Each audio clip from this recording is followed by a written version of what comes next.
परमात्मा हुनुहुन्थ्यो। परमात्माले यो एउटा संसार खेल खेल्नको लागि बनाएको। वास्तवमा तपाईँ हाम्रो अस्तित्व नै छैन।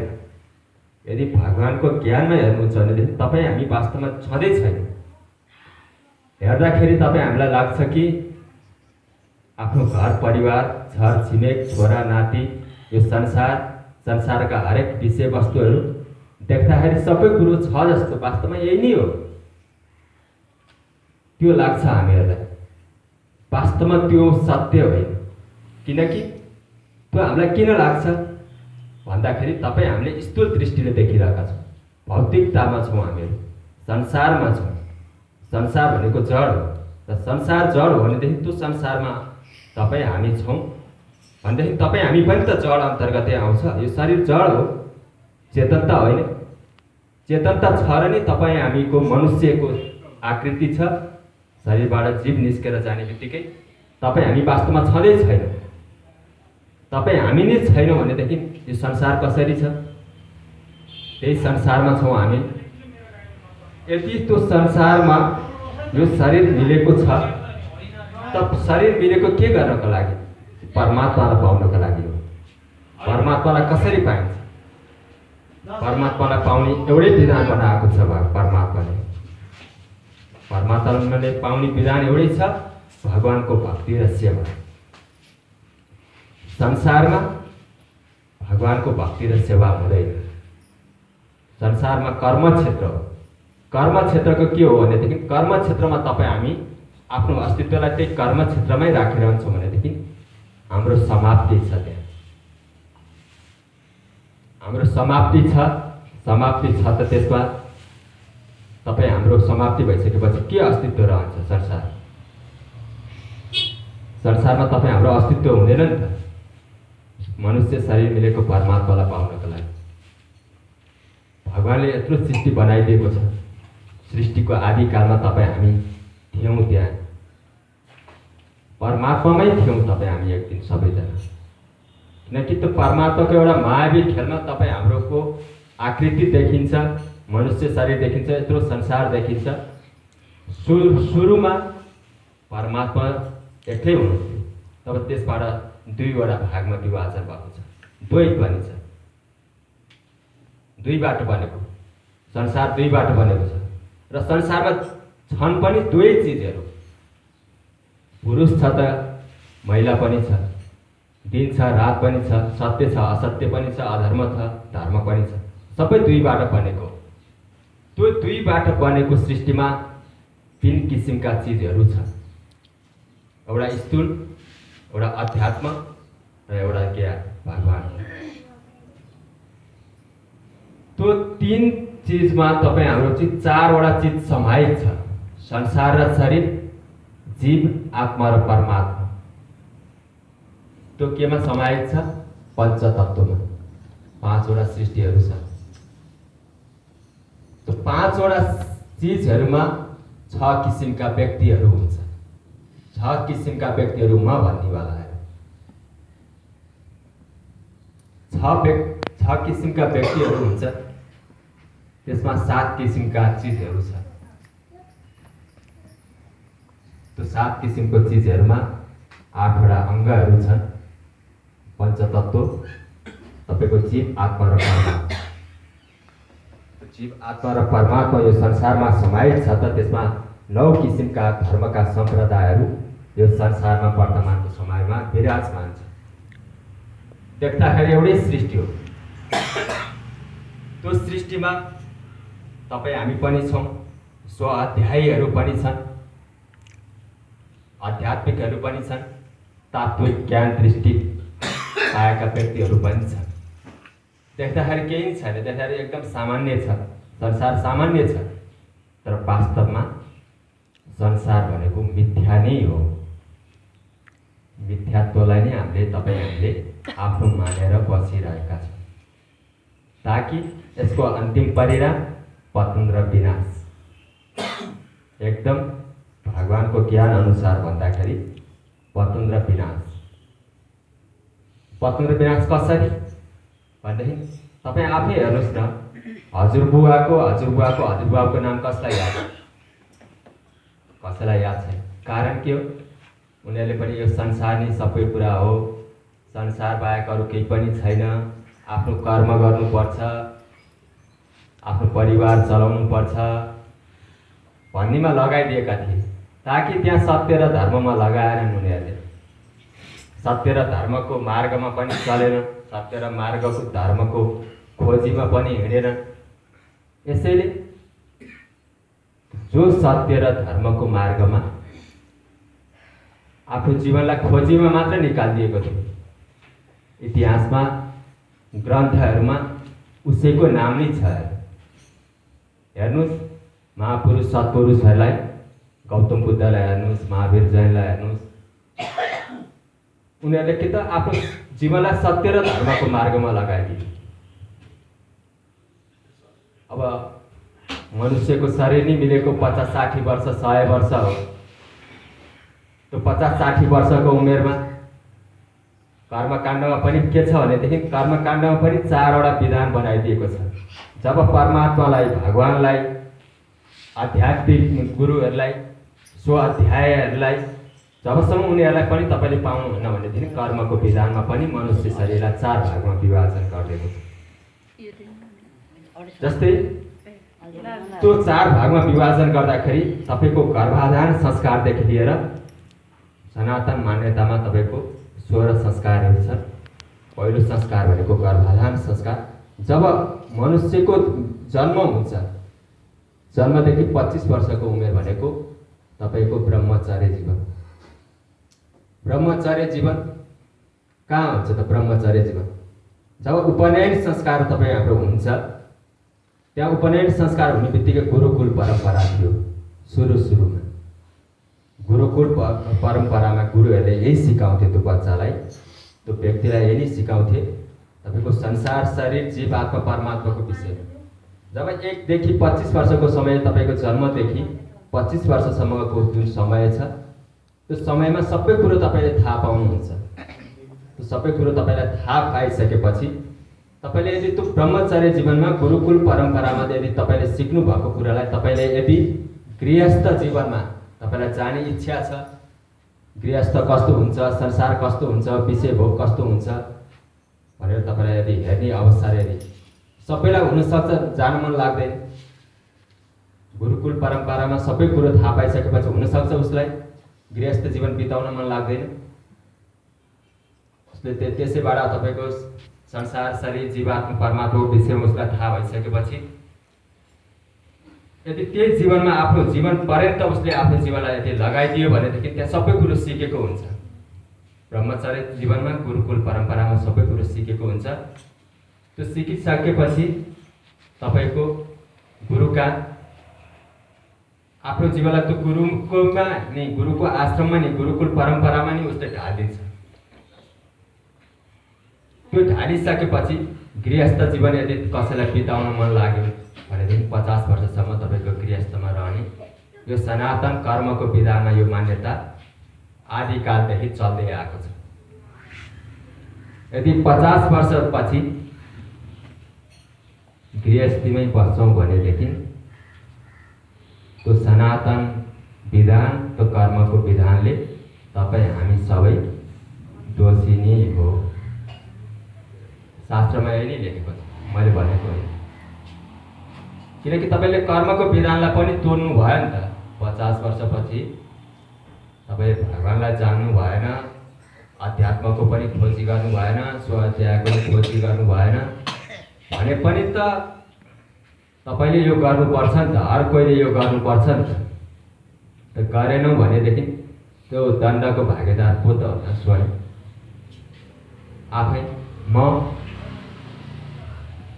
50 वर्षदेखि फेरि पछाडि तपाईँलाई फेरि गृहस्थ जीवन बिताएर 50 वर्षपछि फेरि गृहस्थ बस्न पाइँदैन। त्यसलाई वानप्रस्थ भनिन्छ। घर परिवार छोड्नुपर्छ। छोड्नु त एकदम हर कोहीले पर्छ, तर पनि त्यो कर्मको विधानमा पनि त्यो व्यवस्था एउटा बनाइदिएको छ। वानप्रस्थ गर्नु पर्यो, अब छोड्नु पर्यो, घर परिवारलाई छोड्नु पर्यो, खोज्नु पर्यो। अब तपाईँ जङ्गल खोज्नु पर्यो, गुफा कन्दरा खोज्नु पर्यो, गङ्गाको तटहरू खोज्नु पर्यो, आश्रमहरू खोज्नु पर्यो, त्यो सबै व्यवस्था खोज्नु पर्यो, आफ्नो जीवनलाई लगाइदिनु पर्यो। के को लागि? आफ्नो कल्याणको लागि। कसको लागि? स्वयंको लागि। त्यो वानप्रस्थ जीवन यदि तपाईँले 50 देखि 75 वर्षसम्मको उमेरमा बिताउनुहुन्छ, 75 देखि फेरि 100 वर्षको जीवन छ सन्यास धारण गर्ने। संसारमा अबदेखि कुनै पनि मेरो सम्बन्ध छैन, मैले सन्यास धारण गर्नुपर्छ।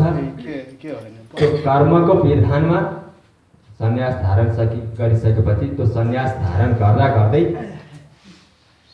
तपाईँले आफ्नो शरीरलाई यदि छोड्नुहुन्छ भनेदेखि कर्मको विधानमा स्वर्गसम्म प्राप्त हुन सक्छ। यदि आध्यात्मिक क्रियाहरू गरेर आफ्नो जीवनलाई अध्यात्मको खोजी गरेर शरीरमा रहेको मूलाधार चक्रमा रहेको जीवात्मालाई आत्मासँग साक्षात्कार गराउनु, आत्माको दर्शन गरेर समाधि अवस्थामा आफ्नो शरीरलाई छोड्छ भनेदेखि उसको शरीरको जीव सिधै ब्रह्मलोक शिवलोक जान्छ, रिजर्भ कोठामा जान्छ। त्यहाँबाट नै फेरि मनुष्यको शरीरमा त आउनै पर्छ। र त्यो परमात्माको क्षेत्रमा आफ्नो शरीरलाई स्थापित गरेर परमात्माको शरणमा आफ्नो शरीरलाई त्याग गरिन्छ भनेदेखि त्यो फेरि जन्म र मृत्युको चक्करमा पर्दैन। सोच्नुहोस्, हामीलाई अलिकति थोरै काट्यो भने पनि कति पीडा र कष्ट हुन्छ। 84 लाख जीवन बिताउन कति कष्टकर होला। 100 वर्षको जीवन बिताउन यति कष्टकर छ। बुद्धि छ, विवेक छ, सबै परमात्माले यत्रो राम्रो सृष्टिमा हामीलाई जन्म दिएको छ। हरेक चिजहरू प्रयोगको लागि बनाइदिएको छ। त्यो किरा फट्याङ्ग्राको लागि त यो व्यवस्था छैन नि त, त्यहाँ विवेक छैन नि त। ल 84 लाख प्राणीको 10 वर्ष मात्र राख्नु न तपाईँ, 8 अरब 40 लाख वर्ष हुन्छ। 8 अरब 40 लाख वर्ष बिताउन कति कष्टकर हो। 10 वर्ष मात्र राख्नु। यस्ता प्राणीहरू पनि छन् कि 700-800 वर्षसम्म बाँच्छ। व्हेल माछाहरू तपाईँको समुद्रमै बिताउनु पर्यो नि त 700-800 वर्ष चाहिँ, पानीमै बिताउनु पर्यो, कोही नालीमै बिताउनु पर्ला। त्यो परमात्माले यस्तो सिस्टमेटिक, यस्तो व्यवस्थित संसार बनाएर त्यो व्यवस्थामा पनि हामी राम्रोसँग त्यो परमात्माले बनाएको व्यवस्थामा पनि चल्न सकेका छैनौँ भनेदेखि आफूले आफूलाई आफ्नो जीवनको उद्धार कल्याण कहिले तपाईँ 84 लाख जन्मपछि मनुष्य शरीर हर कोहीको मिलेको हो। तपाईँ हाम्रो सबैको 84 लाखको त्यो चक्रमा, त्यो सर्कलमा काटेर नि मनुष्य शरीर मिलेको हो। फेरि 84 लाखको सर्कलमा जानु पर्यो भनेदेखि भगवान मिल्छ कहिले? हर कोहीको कानमा त यो पर्यो नि त। भगवानको अवतारको सन्देश त हर कोहीको कानमा परेको छ, चाहे त्यसले मानोस् चाहे नमानोस्। एक दिन संसारलाई हामीले छोडेर जानुपर्छ, तर जानु कहाँ पर्छ यो थाहा छैन, कहाँबाट आएको यो पनि थाहा छैन। थाहा कसरी हुन्छ? थाहा त त्यहीबाट हुन्छ। तपाईँले आफूले आफूलाई जब चिन्नुहुन्छ त्यहाँबाट नि धर्म भन्ने कुरो थाहा हुन्छ, त्यहाँबाट नि वास्तवमा म भन्ने कुरो थाहा हुन्छ। अब म भन्ने कुरै थाहा छैन भनेदेखि मेरो कहाँ छ? म भन्ने कुरो थाहा हुनु पर्यो नि, वास्तवमा म को हो? तपाईँको आफ्नो परिचय त दिनु पर्यो नि त। तपाईँ बाटोमा हिँडिरहनु भएको छ, त्यहाँ तपाईँलाई शङ्का लागेर कसैले सोध्यो, पुलिसले नै सोध्यो तपाईँलाई शङ्का लागेर, नाम के हो त्यो पनि थाहा छैन भन्नुहोस्, कहाँबाट आएको यो पनि थाहा छैन भन्नुहोस्, कहाँ जान लागेको यो पनि थाहा छैन भन्नुहोस्, तपाईँको केही छैन दोष। अपराध केही गरेको छैन, तपाईँलाई के कुरो थाहा मात्र छैन, एउटै कुरो थाहा मात्र छैन तपाईँको उत्तरै, त तपाईँलाई सिधै 320 को केस लाग्छ। 320 को केसमा लाग्छ त तपाईँ सिधै जेल जानुपर्छ। जेलमा गइसकेपछि त्यहाँ हातपात लात तिनटै भेट्छ, करेन्ट पनि लगाइन्छ, हरेक यातनाहरू दिन्छ। तपाईँको अपराध के थियो, तपाईँको दोष के थियो, तपाईँ त उत्तर दिनु भएन नि त। सही उत्तर दिनु भएन, थाहा छैन। त्यसै गरी तपाईँ हाम्रो सबैको जन्म भएको छ, संसारमा आएको छौँ, परमात्माको सन्देश पनि सुनेका छौँ। तपाईँले एक दिन संसारलाई छोडेर जानुपर्छ, तपाईँ हामी सबै। त माथि त के दिनुहुन्छ, काहीँ त जान्छौँ, उत्तर के दिन्छ? चाहे धर्मराजले सोधौँ, चाहे यमराजले सोधौँ, तपाईँको उत्तर के त? उत्तर बनाउनु भएको छ? हर कोहीको उत्तर बनेको छ? छैन नि त? छ? छैन। किनकि म को हुँ भन्ने के चिनेकै छैन। उत्तर कसरी बन्छ? धर्म कसरी हुन्छ? धर्मको सुरुवात नै तपाईँले आफूले आफूलाई चिनिसकेपछि नि धर्मको सुरुवात हुन्छ। आफूले आफूलाई चिन्नु पर्छ। आफूले आफूलाई चिन्नको लागि स्व-अध्यायको क्रिया गर्नुपर्छ। स्वयंको अध्याय, स्वको अध्याय, म को हुँ भन्ने चिजको अध्याय। जब म को हुँ भन्ने चिज तपाईँलाई थाहा हुन्छ नि, जीव म भन्ने कुरो जब तपाईँलाई थाहा हुन्छ, अनि त्यतिखेर तपाईँलाई म को हुँ भन्ने कुरो नि थाहा हुन्छ, र म कहाँबाट आएको पनि चिज थाहा हुन्छ। र मैले संसारलाई छोडेर एक दिन जानुपर्छ, जाने ठाउँ पनि थाहा हुन्छ। तपाईँको त्यहाँबाट नि तपाईँको परिचयको सुरुवात हुन्छ। पहिले चिन्नु पर्यो मलाई। अब मलाई चिन्नुहुन्न भनेदेखि उसको अन्तिम दण्डको भागीदार स्वयं हुनुपर्छ। किनकि संसार भनेको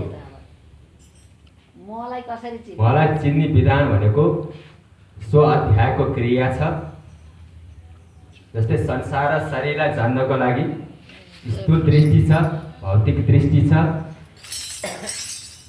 शिक्षा दृष्टि छ, ताकि यो संसारलाई, यो पञ्चतत्त्वलाई जान्नको लागि। यो पनि शिक्षा दृष्टिले देखिँदैन, किन स्थूलताले देखिँदैन। संसारमा भएका हरेक प्राणीहरूलाई यो स्थूल दृष्टिले देखिँदैन। जस्तै दुध दहीहरूमा सानो सानो ब्याक्टेरियाहरू हुन्छ, त्यो पनि स्थूलता नै हो नि, संसारमा छ।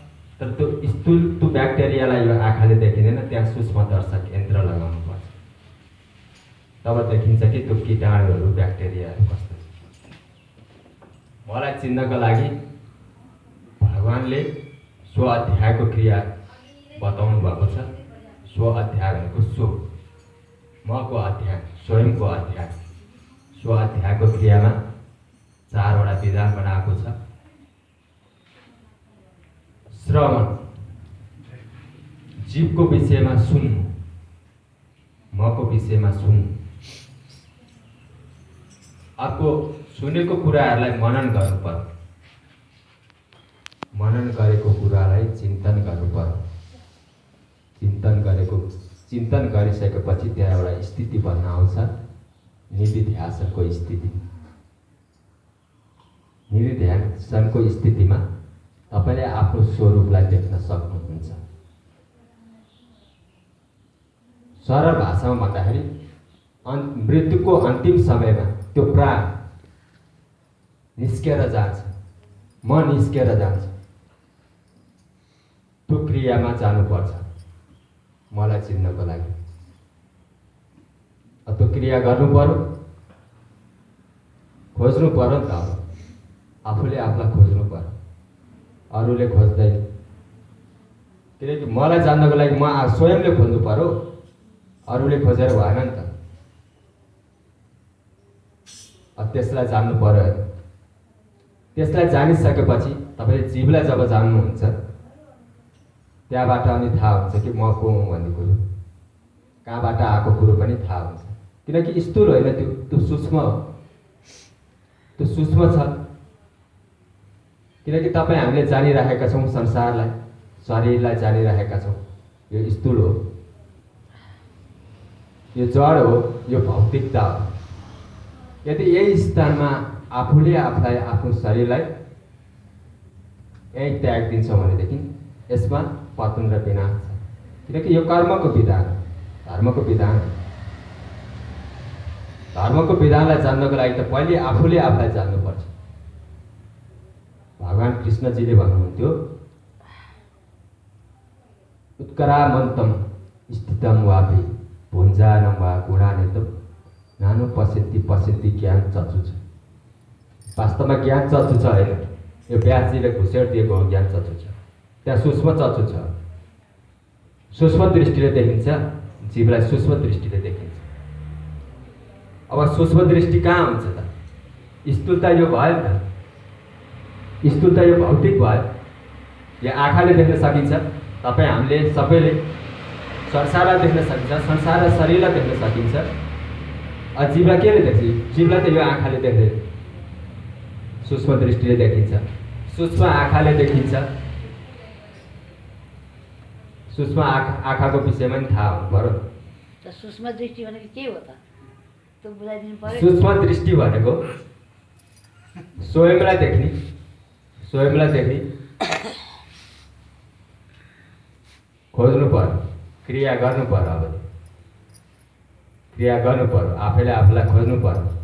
खोज्ने विधान श्रवण, मनन, चिन्तन र निधिध्यासन। श्रवण गर्नु पर्यो, सुन्नु पर्यो, सुनेको कुरालाई मनन गर्नु पर्यो, मनन गरेको कुरालाई चिन्तन गर्नु पर्यो। जब चिन्तन गर्नुहुन्छ अनि त्यहाँ एउटा स्थिति बन्न आउँछ, त्यसलाई निधिध्यासन भनिन्छ। एउटा स्थिति आउँछ, निधिध्यासन। निधिध्यासन नै पुरा अर्थ हो।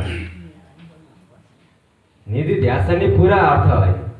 निधिध्यासन पनि त्यो भगवानले एउटा लुकाएर राख्नु भएको छ।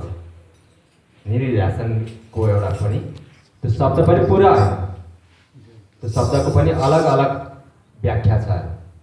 त्यहाँ अलग अलग शब्दहरू छ, अलग अलग शब्द मिलेर नि तपाईँको एउटा शब्द बनेको छ। अब त्यहाँबाट स्वयंलाई जान्नुहुन्छ, मलाई जान्नुहुन्छ। के जान्नुहुन्छ त? म भन्ने कुरो जान्नुहुन्छ, जीव भन्ने कुरो जान्नुहुन्छ। जब जीव भन्ने कुरो थाहा हुन्छ त्यहाँबाट धर्मको सुरुवात हुन्छ। धर्म भनेको यो हो, टीका, चन्दन, कण्ठी, माला, वेशभूषा, कसैलाई दान गर्नु, कसैको सहयोग गरिदिनु, यो धर्म हो। धर्मको परिभाषा त्यो हो। दोषरहित हुनु पर्यो। दोषरहित बनिसकेपछि तपाईँको सत्य प्रधान हुन्छ त्यो। किनकि दोषरहित बन्नको लागि धर्म क्षेत्र नै चाहिन्छ, परमात्माले बनाएको क्षेत्र। तिमी दोषरहित बन्नको लागि आश्रम बसेका छौ, तिमी दोषी नै दोषी मात्रै छौ, किन त? दोषी त हरेक व्यक्तिको नजरमा दोषी त, परमात्माको नजरमा त दोषी छैन होला नि त। त्यो त त्यही हो नि। किनकि मनुष्य हो, मनुष्य त दोष र दुर्गुणले आवृत्ति छ। यो हर कोहीबाट हुनसक्छ। तर धर्मको परिभाषा भनेको दोषरहित, सत्य प्रधान, उन्मुक्त जीवन जिउने पद्धतिको नाम हो धर्म। जब यो मार्गमा आफ्नो शरीरलाई राख्नुहुन्छ तब त्यसले के दिन्छ त भनेदेखि मुक्ति अमरताको बोध गराउँछ। मुक्ति अमरताको बोध गराउनु भनेको जन्म र मृत्युको चक्करमा नपर्नु। मुक्ति अमरता भनेको यो केवल परमात्माले दिन सक्नुहुन्छ। परमात्माले बनाएको सृष्टि, परमात्माले बनाएको व्यवस्था, भनेको धर्म क्षेत्र हो। अब यो परमात्माले बनाएको व्यवस्था, परमात्माले बनाएको क्षेत्र हर जग्गा हर ठाउँ हुन सक्दैन, किनकि परमात्मा भनेको एकाधिकारवाला हो। ऊ सर्वमान्य छ। उसले बनाएको व्यवस्था नि परिवर्तनशील हुँदैन। संसारको व्यवस्था सधैँभरि परिवर्तनशील हुन्छ, त परमात्माले बनाएको व्यवस्था कहिले पनि परिवर्तन हुँदैन। ऊ अपरिवर्तनशील हो, ऊ एकाधिकारवाला हो, ऊ सर्वोच्च सत्ता शक्ति हो। उसले बनाएको व्यवस्थामा तपाईँ हामीले आफ्नो जीवनलाई राख्नुपर्छ। तब मनुष्य शरीर मिलेको उपलब्धि र त्यो मनुष्य शरीरबाट पाउने लाभ त्यो क्षेत्रबाट मात्र पाइन्छ। यदि त्यो क्षेत्रमा राख्न सकिँदैन, राख्न सकिरहेका छैनौँ, तो कोसिस गर्नुपर्छ। भगवानसँग पुकार गर्नु पर्यो, भगवानसँग विनय गर्नु पर्यो, भगवानसँग रुनु पर्यो, कराउनु पर्यो, भक्ति गर्नु पर्यो, सेवा गर्नु पर्यो, तो भगवान खुसी भइहाल्नुहुन्छ। मीराबाईको समयमा कहाँ भगवानजीको अवतार भएको थियो? तपाईँ हामी त अवतारको समयमा छौँ। साढे 500 वर्ष अगाडि कहाँ परमात्मा आउनुभएको थियो? भगवानको अवतार भएको थिए। उनको अन्तर हृदयमा यही नै थियो कि परमात्माको खोजी, भगवानको खोजी, भगवानको खोजी गर्नको लागि निस्किनुपर्ने। भगवानको खोजी गर्नु भनेको आफ्नो मानव जीवनको उद्धार कल्याण गर्नु। जब मानव जीवनको उद्धार कल्याण गर्छु भन्ने तपाईँको अन्तर हृदयमा भाव बन्छ, तब त्यहाँ तपाईँले परमात्माको भक्ति र सेवाको पनि भाव बन्छ। त्यहाँ त मीराबाई निस्केकी थिइन्। त्यतिखेरको त्यो समाजले मीराबाईलाई घृणा गर्थे, तिरस्कार गर्थे, कुल नासिनी मीरा भन्थे। त उनले आफ्नो त्यो लक्ष्यलाई कहिले पनि छोडिन। त्यो धेरै दण्ड र यातनाहरू दिँदा दिँदै उनलाई चाहिँ अन्तिममा यसले भनेको केही पनि सुनिन, भनेको केही पनि मानिन भनेर जब अन्तिममा त्यतिखेरको समाजले उनीहरूलाई मीराबाईलाई जहर पिलाएका थिए। त्यो जहर नै अमृत बनेको थियो। भगवान कृष्णजीको साक्षात अगाडि प्रकट भएको थियो। त्यो लक्ष्य के हो त भन्दादेखि उनको परमात्मादेखि हुन्छ। यदि परमात्माको खोजी भएर धेरै दुःख कष्ट पीडाहरू हरेक चिजहरू पाएर पनि उनले आफ्नो लक्ष्यलाई कहिले छोडिन। त्यसको कारण त भगवान चाहिँ आउनु पर्यो, खुद आउनु पर्यो नि त। यत्रो सृष्टिको मालिक परमात्मा जसले बनाएको सृष्टि हो, जसको आदि र अन्त छैन, त्यो भगवानजी एकजना व्यक्तिको लागि आउनु पर्यो। यत्रो सृष्टिको मालिक, असंख्य ब्रह्माण्डको मालिक, जसको आदि र अन्त छैन, त्यो भगवानजी अगाडि प्रकट हुनुभयो। भगवान मिल्यो, मीराबाईलाई भगवान मिलेको थियो। त्यसै गरी तपाईँ हाम्रो पनि जीवनको लक्ष्य त्यही नै हो।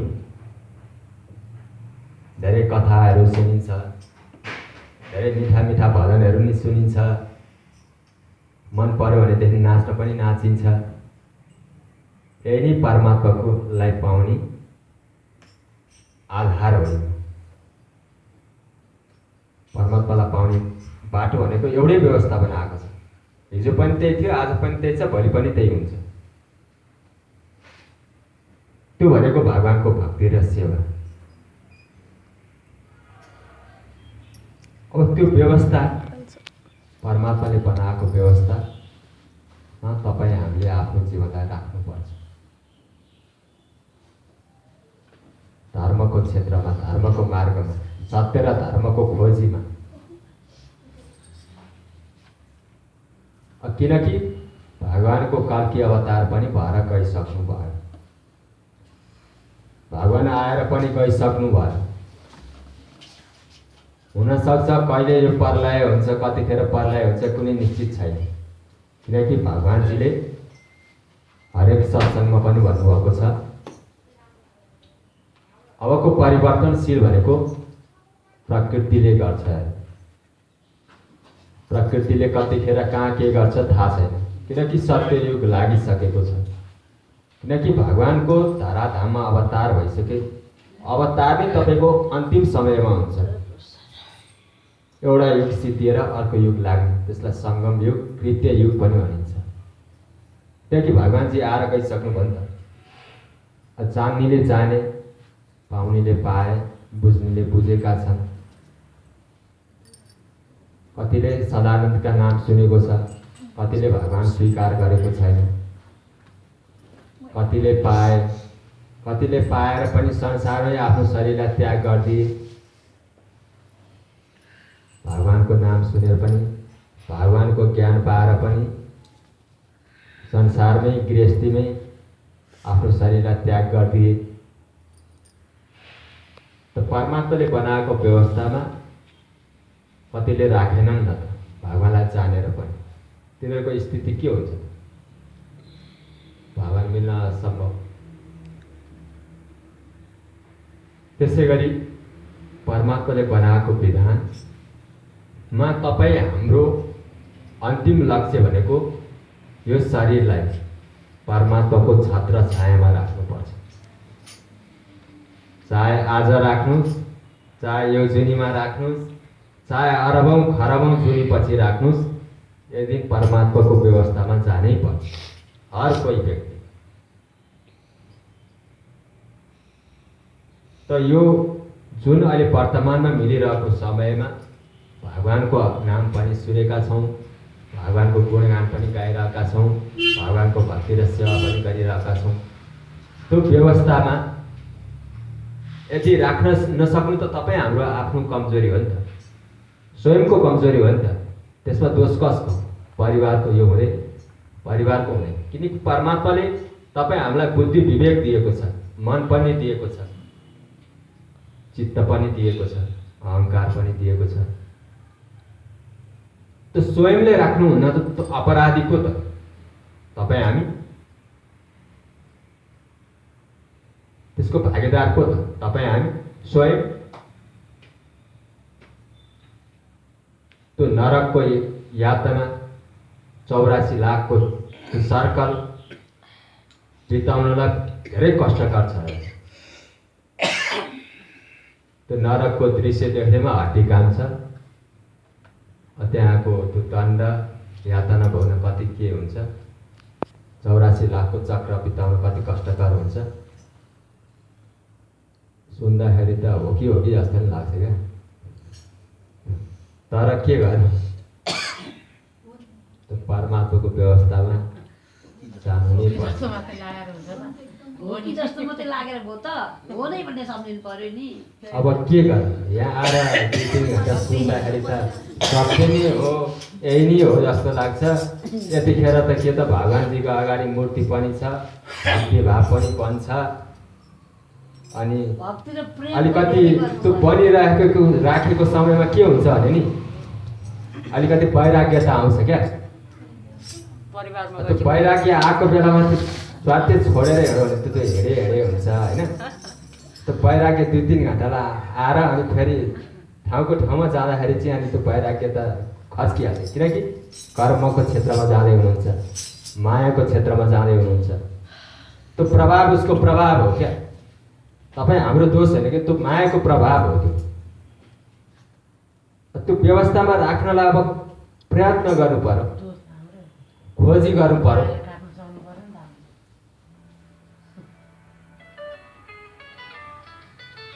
बोल्नलाई सजिलै हुन्छ क्या,